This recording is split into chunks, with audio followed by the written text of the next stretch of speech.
Salut à tous et à toutes, c'est Thomas et bienvenue dans cette nouvelle vidéo. Aujourd'hui, dans cette vidéo, je vais vous apprendre à lancer votre activité en achat-revente automobile en 5 étapes. Donc voilà, on va avoir 5 étapes qu'il faut suivre à la lettre tout simplement pour pouvoir réussir dans ce domaine et vendre des voitures et perdurer et pouvoir aussi augmenter son chiffre d'affaires d'année en année. Donc je me présente, je m'appelle Thomas, je suis auteur du livre Autoguide et j'ai une société automobile d'achat-revente. Comme toi peut-être qui veut lancer aussi son activité, moi je suis passé par les mêmes entre guillemets péripéties que toi peut-être. J'avais des doutes, j'avais plein de questions à la tête et aujourd'hui tout simplement j'ai un garage qui fonctionne très bien. Et c'est pour ça que j'en fais part sur YouTube. Donc cette vidéo, elle sera vraiment basée sur mon retour d'expérience, ce que moi je trouve le plus important dans l'achat-revente automobile et ce qu'il fonctionne. Donc voilà, moi personnellement, j'ai fait mes preuves dans ce domaine et je sais ce qui fonctionne et ce qui ne fonctionne pas. Et dans cette vidéo, tout simplement, j'ai mis 5 étapes qui vont vraiment vous permettre de directement réussir. Sans plus tarder, on va aller dans le vif du sujet et directement aller vers les 5 étapes. Donc voilà, vraiment prenez une petite feuille et notez toutes les étapes que je vous donne vraiment pour retenir un maximum d'informations.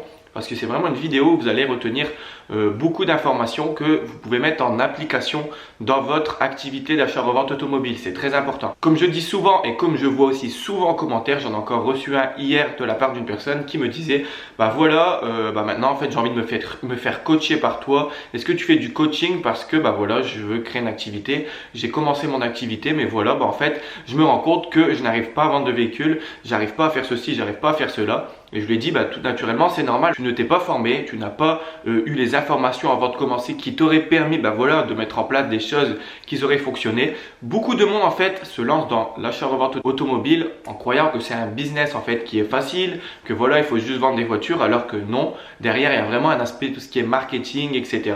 Donc voilà, il faut vraiment connaître les astuces et connaître les ficelles du métier pour pouvoir se lancer dedans. C'est pas un business où tu fais hop, voilà, et tu vas tout cartonner. Bref de blabla, on commence avec la première étape. Donc si tu débutes de zéro ou même si tu débutes avec un peu d'argent, le plus important en étape 1, c'est d'avoir des fonds. Donc pourquoi il faut avoir des fonds? Parce qu'en fait, c'est un métier, comme tu peux le savoir, où tu vas acheter des produits. Et c'est des produits qui sont relativement chers, ça se compte en milliers d'euros, 1000, 2000, 3000 euros. Parce que des voitures, voilà, c'est pas des téléphones qui coûtent 600, 700 euros, non. C'est des véhicules, voilà, qui coûtent plusieurs milliers d'euros. Donc pour débuter dans cette activité, tout naturellement, il faut avoir des fonds pour commencer. Même pour commencer avec un seul véhicule, il faut avoir un minimum de fonds. Donc si tu veux ces fonds, moi je te recommande tout simplement c'est de continuer ton travail si tu es en travail et ouvrir une activité auto-entrepreneur en parallèle de ton travail. Parce que oui, tu peux en fait créer une auto-entreprise tout en étant encore salarié. Ça va être juste considéré comme activité secondaire, mais tu pourras faire les deux. Tu pourras faire cette activité tout en gardant ton activité de salariat. Admettons, si tu es magasinier en logistique, tu peux conserver ce métier et après tes heures, faire ton activité automobile. Donc voilà, donc comment récolter des fonds aussi, c'est très important. Déjà, je vais te dire une chose, les banques, ils ne prêtent pas. Moi, pour la petite histoire, j'ai été voir une banque. Donc voilà, ça commence par un C et ça finit par un E. Donc voilà, peut-être que tu connais la banque. Et en fait, je me suis assis, j'ai eu le directeur de banque directement devant moi. Moi, tout simplement, je voulais ouvrir un compte en banque. Donc voilà, j'y vais pour ouvrir un compte en banque, je lui dis rien. Première chose, quand on s'assoit, il me dit asseyez-vous monsieur, on s'assoit et première chose qu'il me dit le mec c'est, donc moi je vous le dis, vous allez ouvrir une société d'automobile, nous on prête pas pour les stocks. Du coup je lui dis comment monsieur vous prêtez pas pour les stocks, je vous demande rien. Il dit oui parce qu'en fait souvent dans cette activité on nous demande est-ce que vous prêtez de l'argent pour acheter les véhicules etc. Nous c'est net, on ne prête pas pour tout ce qui est l'achat de matériel, des produits, du coup des voitures.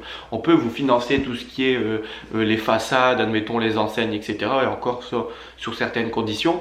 Mais tout simplement pour acheter des voitures, ils ne prêtent pas. Donc ne comptez pas sur les banques, plutôt comptez sur peut-être votre famille ou qui peuvent peut-être vous donner 500, 600 euros si vous récoltez tout le monde et vous remboursez cette somme une fois que vous aurez vendu votre première voiture. Ou tout simplement, moi je vous conseille d'épargner un petit peu, mettre un peu d'argent de côté, ne serait-ce que 1000 euros pour acheter sa première voiture. Parce que pourquoi? Parce qu'en fait moi je te conseille de commencer en tant que particulier. Parce qu'en tant que particulier en fait tu peux vendre ce que l'on appelle 5 voitures en une année à ton nom. Donc voilà, il faudra que tu achètes une voiture, tu fasses la carte grise et tu la revends derrière tout simplement à ton nom. Donc ça, tu peux le faire en tant que particulier. Et c'est là que c'est bien parce que tu peux, si tu t'y connais en mécanique, acheter des voitures à 200, 300, 500 euros qui ont des problèmes et l'autre faire un maximum d'argent parce que tu auras résolu le problème mécanique, ou acheter une voiture à 1000 euros que tu vas revendre 1500, 2000 euros. Donc voilà, au début, c'est hyper bien, hyper cool en fait pour commencer à gagner ton argent et à commencer à fructifier petit à petit ton argent. Il faut savoir que le business de l'automobile, c'est un effet boule de neige. Tu vas commencer avec un tout petit truc et en fait, au fil du temps, en fait, c'est comme si une boule de neige, elle s'enfonçait dans la neige, ça va monter, monter et la boule de neige, elle va prendre de plus en plus en plus. L'automobile, c'est ça, c'est au début, tu commences avec peu d'argent et à force, tu vas avoir plus en plus de voitures, plus d'argent et tu vas gagner de plus en plus d'argent. Mais il faut savoir qu'il faut commencer petit pour devenir grand. Comme on dit, on n'a pas construit Rome en un jour. Donc voilà, donc première étape, avoir des fonds et commencer petit, demander à votre famille de vous prêter de l'argent et tout simplement acheter une voiture à votre nom, après vous en achetez 2, 3, mais tout le temps à votre nom pour commencer à gagner des fonds avant d'ouvrir en société. Maintenant, deuxième étape. Donc la deuxième étape, c'est se mettre en relation avec des fournisseurs. Donc pour la plupart des gens, c'est l'étape la plus compliquée. Donc comment il faut faire, où se fournir en véhicule, etc. C'est une question qui revient souvent, mais je ne peux pas la dire comme ça en fait, parce qu'en fait j'ai des formations, j'ai des clients qui souscrivent à mes programmes où je donne des fournisseurs et je peux pas en fait les trahir en disant à tout le monde, voilà, il faut aller là, alors que je le donne dans mon contenu de formation. Donc j'espère que vous compreniez ça, mais je vais quand même vous en donner 2-3 pour vous expliquer. Donc, deuxième étape, vraiment se mettre en relation avec des fournisseurs. Donc là, fournisseurs, donc que ce soit professionnel, donc des marchands ou même acheter à particulier. Mais le plus important, c'est que vous ayez en fait des voitures. Donc moi, je vais vous conseiller au tout début, c'est plutôt si vous n'avez pas encore de société, d'aller en particulier. Donc voilà, Le Bon Coin, regardez sur Le Bon Coin, sur Marketplace, sur Facebook, pour commencer à trouver des véhicules que vous pourrez acheter, donc des bonnes affaires. Parce que oui, en fait, il faut bien acheter, il faut trouver des bonnes affaires et non acheter n'importe quoi. Vraiment, focalisez-vous sur les bonnes affaires. Donc maintenant, une fois que tu as créé ta société au tout début et que tu commences à chercher des fournisseurs, je te conseille les enchères. Donc les enchères, comment tu fais? Donc tu vas sur soit BCA Auto Enchères, Alcopa 5 Auction, qui sont deux très bons sites de vente aux enchères où tu peux te positionner et où tu vas avoir du véhicule en bon état, etc. Donc voilà, souvent tu as des contrôles techniques, etc. qui sont mis avant de vendre le véhicule. Donc là, tu as vraiment un gros listing des véhicules. Après, il y a aussi Auto 1, mais Auto 1, je conseille un peu moins. C'est vraiment si tu as des bonnes affaires, etc. Mais Auto 1, il y a beaucoup de problèmes, etc. C'est beaucoup de véhicules étrangers. Et moi, je déconseille un peu les véhicules étrangers, même si tu peux gagner beaucoup d'argent. Je conseille à une seule condition les véhicules étrangers, c'est si ça vient d'un professionnel, une concession ou un professionnel qui est très très sérieux. Sinon, je ne te conseille pas les véhicules étrangers. Et ensuite, pour revenir, pareil, au début, les véhicules à marchand, comment tu te mets en relation avec des marchands? Moi, pour la petite histoire, moi j'ai été dans le service carte grise avec qui je travaillais, et tout simplement, à force de parler, etc., je lui ai dit, tu connais pas des mecs qui vendent des véhicules, etc. Et il m'a mis en relation tout naturellement avec des marchands. Parce qu'en fait, eux, il faut savoir que les services carte grise, ils travaillent avec plein de monde, donc tout le temps, il y a des professionnels qui viennent chez eux faire les cartes grises, etc. Et eux, en fait, ils connaissent tout. Les mecs, ils sont en relation avec tout le monde, et à force de parler, etc., ou tu achètes tes véhicules, etc., eux, ils connaissent les adresses. Donc les services carte grise, si vous leur demandez, si vous êtes bien avec les mecs, etc., n'hésitez pas à leur demander. C'est vraiment des mines d'or pour savoir où acheter des véhicules. Maintenant, en étape 3. Donc étape 3, c'est connaître l'administratif d'un véhicule, que ce soit pour l'acheter ou pour le revendre. Très très important, vraiment un point d'or sur ceci.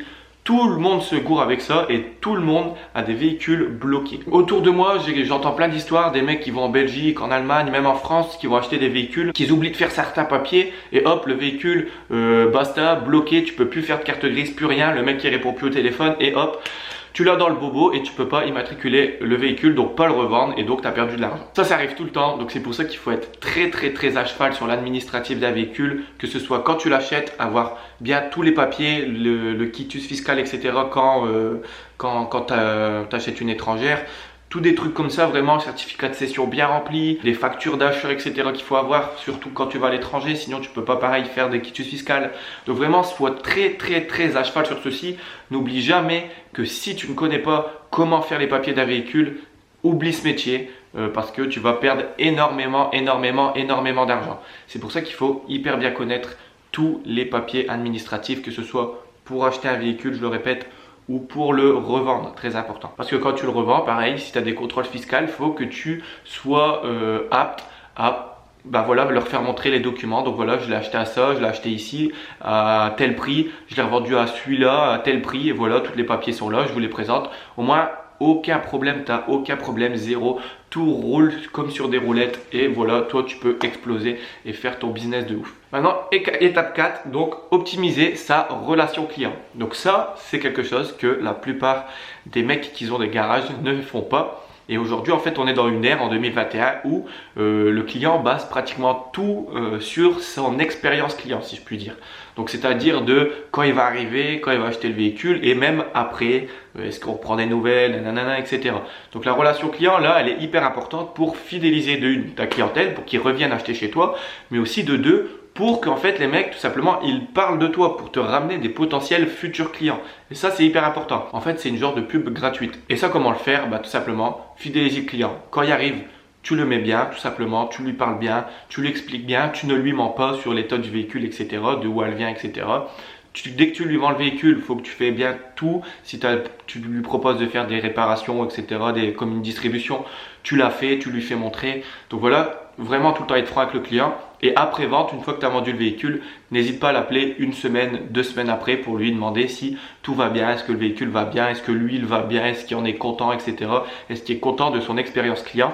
Et s'il peut aussi mettre un petit commentaire ou quoi sur tes pages Facebook ou autre. Donc toi, ça va te permettre d'évoluer ton empreinte entre guillemets sur les réseaux sociaux, ton empreinte numérique pour faire évoluer ta société. Et de deux, le client il est hyper content, il se dit putain le mec il me vend une voiture, il me rappelle, est-ce que tout va bien, etc. Il me chouchoute.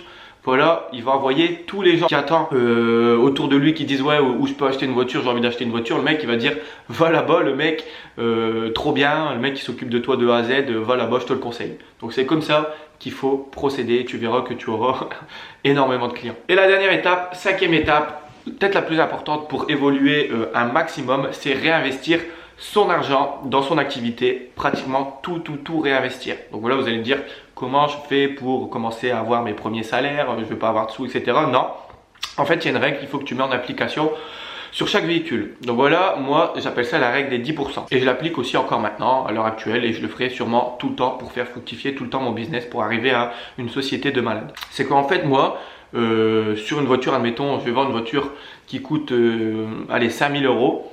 Bah, si je la revends 5000 euros, je me paye en premier, donc c'est-à-dire je prends 10% des 5000 euros. Donc on va faire le compte maintenant. Donc c'est-à-dire 500 euros et sur ce véhicule que j'ai vendu, je prends donc 500 euros. Donc ça, ce sera pour mon salaire, je le mets de côté. Et tout le reste, les 4500 euros, je réinvestis tout, je rachète de la voiture avec, tout simplement. Donc c'est comme ça que tu te payes et que ta société fonctionne. Donc c'est la règle des 10%, tu te payes 10%. Donc après, si tu vends 10 véhicules par mois, tout simplement, tu peux soit baisser ce pourcentage ou tout le temps prendre 10%. Donc, c'est-à-dire que si tu vends 10 voitures à 5000 euros, tu prendras 10 fois 500 euros et voilà ton salaire et tu auras assez pour réinvestir tout simplement. Donc, voilà, c'est comme ça que ça fonctionne pour bien vivre et continuer à réinvestir et créer ta société de malade, ton activité automobile qui va devenir une concession. Donc si tu fais ça, ça va devenir une concession, c'est sûr. Donc on arrive à la fin de cette vidéo, merci de m'avoir regardé. Donc maintenant tu connais les 5 étapes tout simplement pour se lancer dans l'activité automobile d'achat-revente. Donc voilà, je te les conseille, suis-les à la lettre. J'espère que tu as bien noté sur un bout de papier, que tu as bien retenu ce que je t'ai dit parce que c'est hyper important. Donc voilà, pour ceux qui ont aimé cette vidéo et qui veulent en savoir encore beaucoup plus sur l'automobile, je t'invite à t'abonner à la chaîne YouTube si ce n'est pas encore fait. Donc c'est juste là il me semble. Et voilà, ça te permet de recevoir toutes mes nouvelles vidéos où on parle d'automobile. Pour ceux qui sont vraiment hypés et qui veulent aussi apprendre, parce que à l'apprentissage c'est vraiment le truc le plus important dans ce domaine, il faut vraiment apprendre pour réussir. Je te propose une formation totalement offerte juste en dessous pour te remercier d'avoir regardé cette vidéo jusqu'au bout. Donc voilà, tu cliques dans le premier lien en dessous dans la description. Donc voilà, et tu vas recevoir par email une série de 5 vidéos sur 5 jours qui va t'expliquer comment fonctionne le monde de l'automobile tout simplement. Donc voilà, nous on se retrouve derrière si tu es motivé, si toi aussi tu veux apprendre à créer une activité automobile qui fonctionne tout simplement parce que nous on se différencie, on fait des sociétés qui fonctionnent et donc des sociétés qui vont crouler. Donc voilà, on se retrouve de l'autre côté et pour ceux qui ne veulent pas aller de l'autre côté, ben moi c'est pas grave, on se retrouve dans de prochaines vidéos YouTube. Donc voilà, c'était Thomas, merci de m'avoir suivi, encore une fois, abonnez-vous à mon Instagram, donc Thomas-du8 Auto05. Donc voilà, on est déjà pas mal, je mets beaucoup de stories où je mets mon quotidien et que je réponds tout simplement à des questions souvent que les gens me proposent. Et vous pouvez aussi me poser vos questions en message privé, j'essaie de répondre à tout le monde. Donc merci d'avoir regardé cette vidéo, c'était Thomas et on se dit à la prochaine pour une prochaine vidéo. Ciao.